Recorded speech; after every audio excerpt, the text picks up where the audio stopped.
This video provides information on withholding taxes on your reemployment assistance benefits.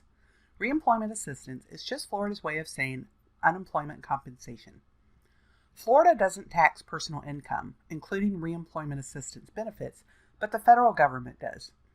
When you receive reemployment assistance benefits, you can either request that the Department of Economic Opportunity withhold 10% of the benefits paid for each week, or you can ask that nothing be withheld from your benefits.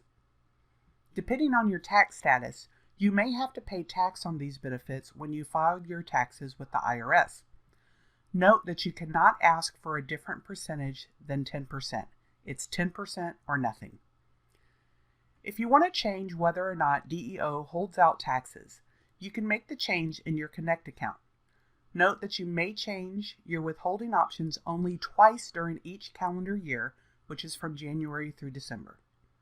By January 31st of each year, you can log into Connect and download your 1099-G for the previous year.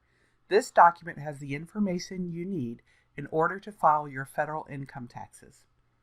If you need more help, we encourage you to reach out to your local public library. Public libraries can help with many things, including letting you use a computer, printer, copier, scanner, or fax machine.